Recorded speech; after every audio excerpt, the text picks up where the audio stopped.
مرحبا بكم متابعينا. فقد أفادت مصادر إخبارية لموقع أوراس الإخباري بأن الناخب الوطني جمال بلماضي في قمة الغضب بسبب تصريحات الإعلامي حفيظ دراجي، والتي طالبه من خلالها بضرورة رحيله من تدريب المنتخب الوطني الجزائري.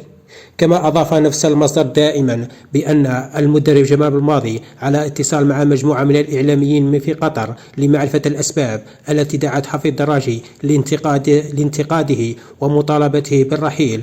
وذكرت نفس المصادر أن مدرب الخضر قضى بضع أيام في فرنسا بعيدا عن ضغط مونديال قطر.